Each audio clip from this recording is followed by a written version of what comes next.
बच्चों, आज का टॉपिक है डिमांड, यानी हिंदी में इसे मांग कहते हैं। सबसे पहली चीज, डिमांड होता क्या है उसको जानते हैं। Demand is a principle of economics. ठीक है, तो डिमांड जो है वो एक इकोनॉमिक्स का प्रिंसिपल है जो कि कैप्चर करता है पूरे कंज्यूमर डिजायर को, यानी जो हमारी इच्छाएं होती हैं, जो भी हम लोग प्रोडक्ट और सर्विसेज खरीदना चाहते हैं वो हमारी इच्छाएं होती हैं। और demand is calculated by the price of consumer are willing to pay for the product और services। ठीक है, जो हमारी डिमांड होगी उसी के अकॉर्डिंग उसकी प्राइस रखी जाएगी, तभी हम लोग उस प्रोडक्ट को या उस गुड्स को हम लोग खरीद सकते हैं, यानी बाय कर सकते हैं। ठीक है, if we keep all of other factor constant the demand should be up as the price go down. अगर मार्केट में, अगर हम लोग देखते हैं कि मार्केट की बात करते हैं, मार्केट में सभी फैक्टर, ठीक है ध्यान दीजिएगा, इसमें क्या होता है कि मार्केट में अगर दूसरे सारे फैक्टर्स को, अगर उसकी प्राइस को मिनिमम रखा जाता है, केवल एक प्रोडक्ट की वैल्यू अगर बढ़ाई जाती है तो उस अकॉर्डिंग डिमांड बढ़ेगा। लेकिन अगर सभी प्रोडक्ट की डिमांड को बढ़ा दिया जाता है, यानी सारे प्रोडक्ट के प्राइस को बढ़ा दिया जाता है और उसके साथ साथ, लेकिन उस कंडीशन में डिमांड हमारा लो हो जाएगा। यहां पे साफ साफ लिखा है कि the demand should go up as the price go down and the demand should go down as the price go up. ठीक है, in the simple principle keep the market equilibrium, market aggregate demand are use to understand the demand for goods and services. यहां पे साफ साफ लिखा गया है कि the principle keeps the market, यानी जो हमारी मार्केट की स्थिति होगी, जो हमारे मार्केट होगा, उसके रिगार्डिंग हम लोग अंडरस्टैंड करके अपनी डिमांड को रखेंगे। जैसे कि अगर हमारी चीनी, अगर हम एग्जांपल लेते हैं चीनी का, तो चीनी अगर हमारी 40 रुपीज केजी है, लेकिन अगर वो 45 की हो जाती तो उस अकॉर्डिंग हमारी डिमांड घट जाएगी, क्योंकि हमारे पास केवल क्या है 40 रुपीज ही है, तो हम उस 40 रुपीज में जितना हो सकता है उतनी चीनी लेंगे। ठीक है, ये हिंदी में है। अब हिंदी में देखते हैं। मांग अर्थशास्त्र का एक सिद्धांत है, जैसा कि मैंने कहा था, जो उपभोक्ता की उत्पाद या सेवा खरीदने की इच्छा को रखता है उसे हम लोग मांग कहते हैं। मांग की गणना कैसे की जाती है? मूल्य के आधार पर, यानी रुपए के रूप में की जाती है। जो उपभोक्ता उत्पाद या सेवा के लिए भुगतान करने को तैयार है, यानी जो उपभोक्ता उत्पाद या सेवा के लिए भुगतान करता है, यानी इनका ये साफ साफ मतलब है कि जो भी हम लोग चीजें या सामान या प्रोडक्ट खरीदते हैं तो उसी के बेसिस पे हम लोग उसका भुगतान करते हैं, रुपए में उसका मूल्य चुकाते हैं। यदि हम अन्य सभी कारकों को स्थिर रखते हैं तो कीमतें बढ़ने पर मांग भी बढ़नी चाहिए। जैसा कि मैंने अभी कहा था कि मार्केट में सभी वस्तुएं अगर न्यूनतम है, लेकिन केवल एक वस्तु की प्राइस या कीमत बढ़ती है तो उस कंडीशन में मांग भी बढ़ेगी। लेकिन अगर सभी वस्तुएं की मांग बढ़ती है तो उस कंडीशन में हमारी डिमांड घट जाएगी, यानी अन्य सभी वस्तुओं की कीमत अगर बढ़ती है तो हमारी डिमांड घट जाएगी, यानी हमारी मांग घट जाएगी। यही हमारा डिमांड का कॉन्सेप्ट है। ठीक है, ठीक है, जैसे कि यहाँ पे लिखा हुआ है, ये देखिए डिमांड का एक ग्राफ है। यहाँ पे मैंने शॉर्ट में लिखा हुआ है कि अगर प्राइस बढ़ती है तो डिमांड बढ़ेगा, लेकिन उस कंडीशन में जब केवल एक वस्तु की कीमत बढ़ेगी, केवल एक प्रोडक्ट की प्राइस गेन होगी। ठीक है, लेकिन जब प्राइस बढ़ेगी लेकिन डिमांड घटेगा, उस कंडीशन में हमारा क्या होगा? उस कंडीशन में हमारा जब सभी वस्तुओं की प्रोडक्ट की प्राइस गेन होगी तब हमारा डिमांड घट जाएगा। ठीक है, ये डिमांड का ग्राफ है। जैसे ये वाई एक्सिस और ये ओ और ये एक्स एक्सिस है, लेकिन यहाँ पे देखिए डिमांड जो कर्व है वो हमेशा ऊपर से नीचे की ओर आती है। ठीक है, ये हमारा डिमांड कर्व है। ठीक है, अब इसके बाद आता है मांग का नियम, यानी law of demand. Law of demand क्या होता है वो हम लोग आते हैं, चर्चा करते हैं।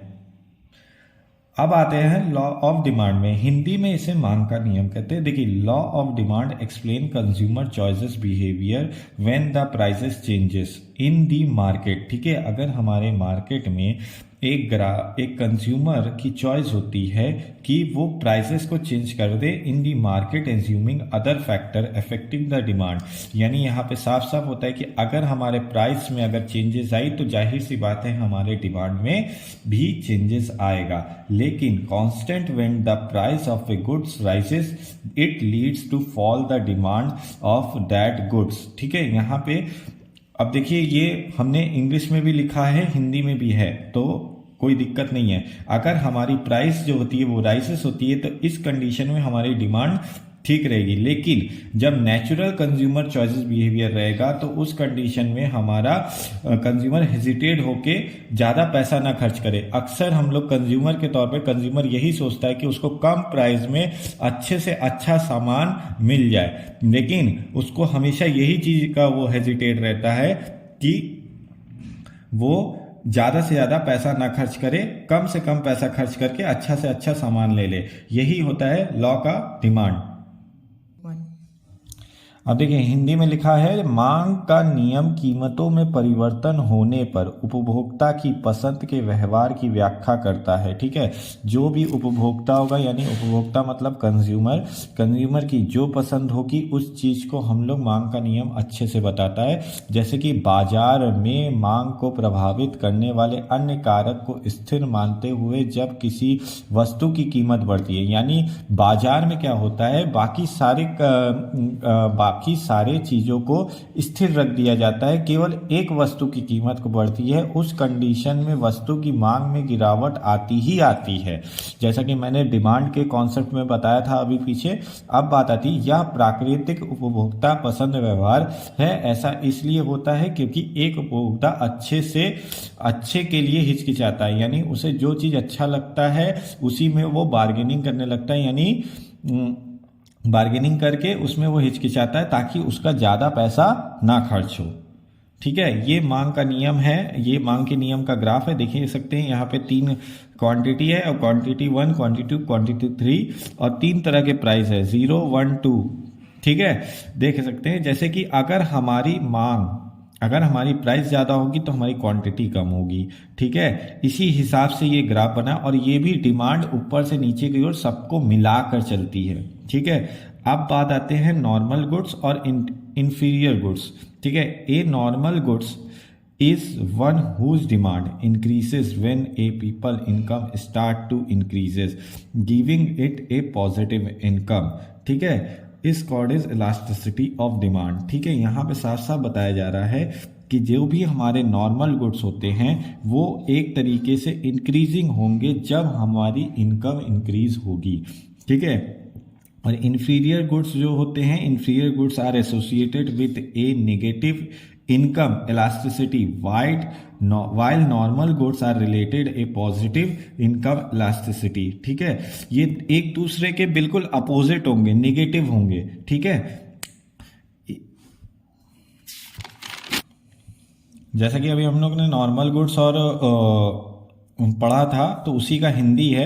ठीक है, सामान्य वस्तुएं, एक सामान्य वस्तु वह है जिसकी मांग तब बढ़ती है जब लोगों की आय में वृद्धि होने लगती है। ठीक है, जैसा कि इकोनॉमिक्स का एक बहुत ही पुराना नियम है, जैसे जैसे इंसान की आय बढ़ती है वैसे वैसे उसकी आवश्यकताएं बढ़ती हैं। ठीक है, जैसे आपकी आय पहले, एक उदाहरण के रूप में लेते हैं कि आपकी आय पहले 1500 रुपए प्रति महीना थी। ठीक है, तो आप 300 रुपए वाली टी शर्ट पहनते थे, लेकिन जहां आपकी आय 15,000 रुपए हुई तो आप उस कंडीशन में 1,000 वाली टी शर्ट पहनने लगे।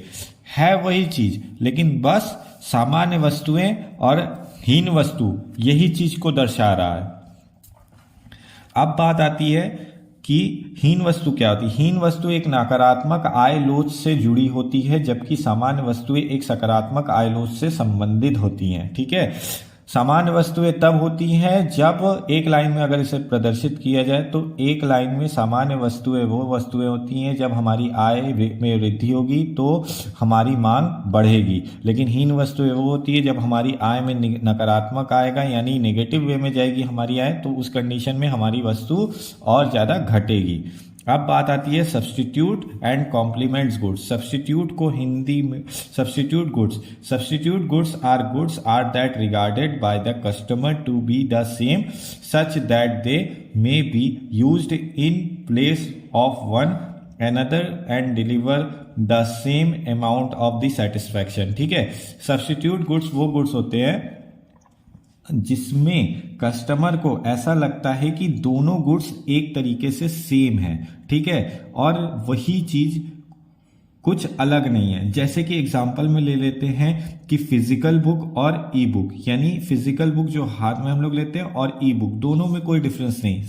अगर हम लोग देख सकते हैं तो हम लोग चाय की जगह पे कॉफी ले लेते हैं, ठीक है, ये एक दूसरे के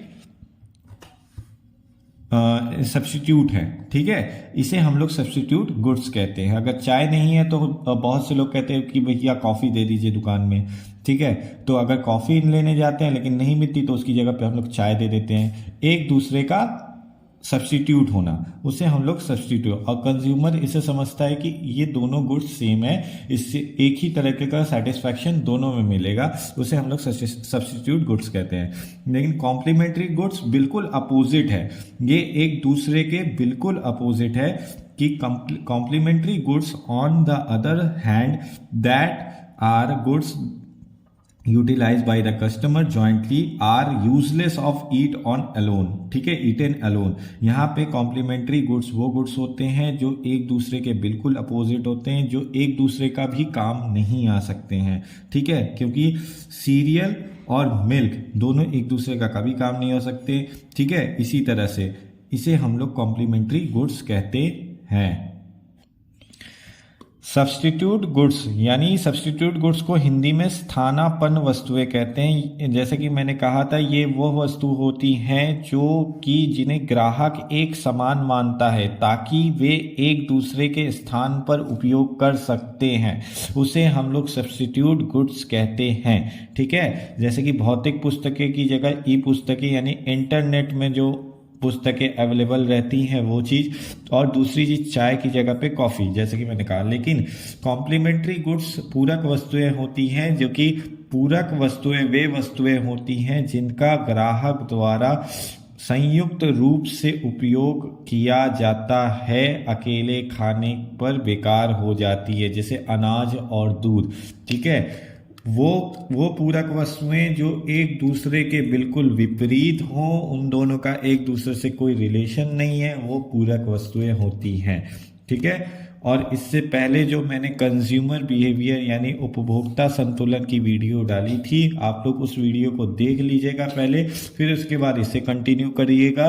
उस वीडियो का लिंक मैं डिस्क्रिप्शन में डाल दूंगा, ठीक है। और अगर आप लोगों की कोई क्वेरी होगी तो आप लोग मुझे कमेंट सेक्शन में उस क्वेरी को बता सकते हैं।